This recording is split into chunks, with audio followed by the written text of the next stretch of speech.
came to Hollywood chasing stardom boot, ended up as the most gruesome mystery in American history. Her body was found sliced in half. Her killer vanished like smoke, and the world gave her a name that still haunts the streets of Los Angeles. The Black Dahlia. What happened to Elizabeth Short is not just a murder story, it's a chilling mirror of fame, failure, and everything Hollywood doesn't want you to see. Los Angeles, 1947, a city of glitz and glamour, where dreams are born every minute and crushed just as fast.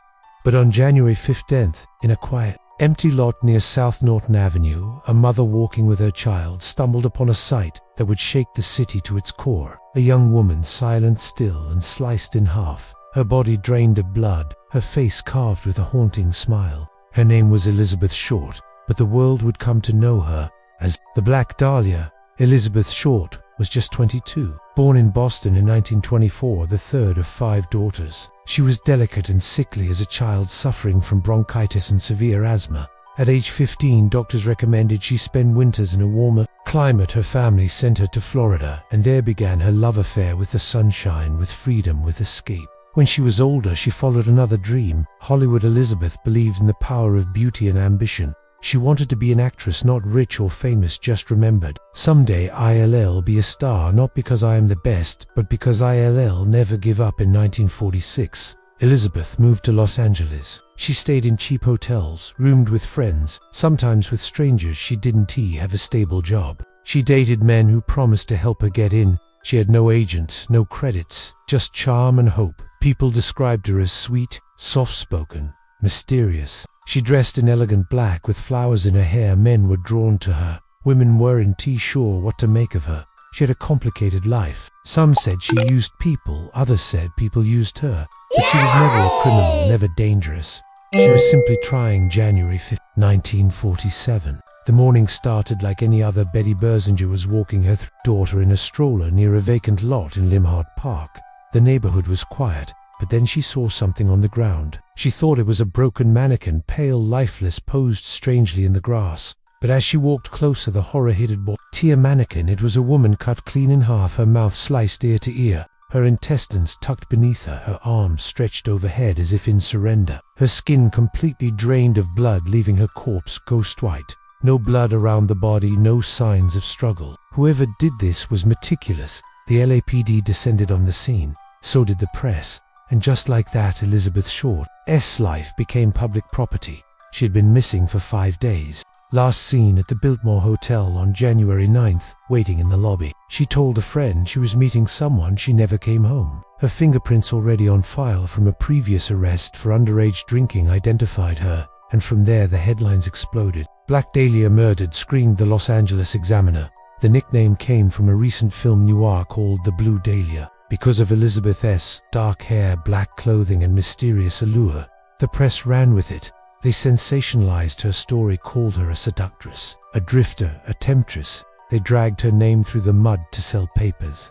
But Elizabeth wasn't around to defend herself. The public was obsessed. Men claimed to have dated her. Women claimed to have known. Tips poured in. The police followed every lead, interviewed hundreds of suspects, and then a letter arrived the killer had mailed. Elizabeth's personal belongings to the LAPD, her birth certificate, photos, business cards, all neatly packed inside a manila envelope, wiped clean with gasoline to remove fingerprints. The press dubbed the sender the Black Dahlia Avenger. More letters followed, some taunting, some cryptic, but the clues went nowhere. The list of suspects was long, too long. There was Robert Manley, the last man to see Elizabeth alive. He passed multiple lie detector tests, cleared. Then came Dr. George Hodel, a wealthy eccentric surgeon. His own son later accused him of being the killer. Police searched his home in 1950. He had been wiretapped. One recorded line chilled everyone. "Supposing I did kill the Black Dahlia, they couldn't prove it, now they can. Talk to my secretary because she is dead." Still no charges were filed. No conclusive evidence, just a trail of suspicion. Other names came and went, but no arrests, no justice. Amid the chaos, the woman herself faded. Who was Elizabeth? She was a daughter, a sister, a girl who wrote hopeful letters to her mom about finding work, falling in love, maybe starring in a movie someday. She liked red lipstick and movie stars. She was kind, if naive. She lied sometimes to seem more glamorous, like saying she De'd been a model or once married, but she wasn't evil, she wasn't dangerous. She was just lost in the noise. The world judged her for her poverty, for her beauty, for daring to chase a dream in a city full of predators. More than 75 years have passed, and still no one knows who killed Elizabeth Short. The case remains open.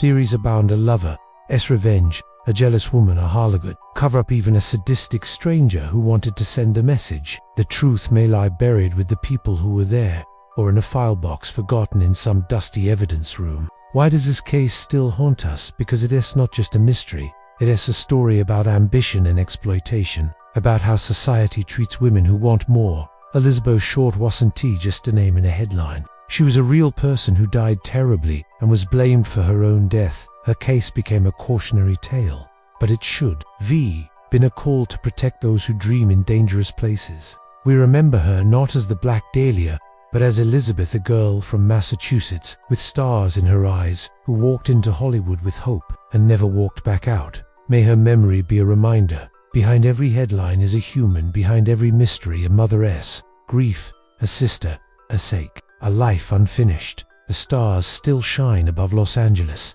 but on some nights they seem dimmer, as if one of their own young bright silence too soon is still waiting for her story to be told the right way.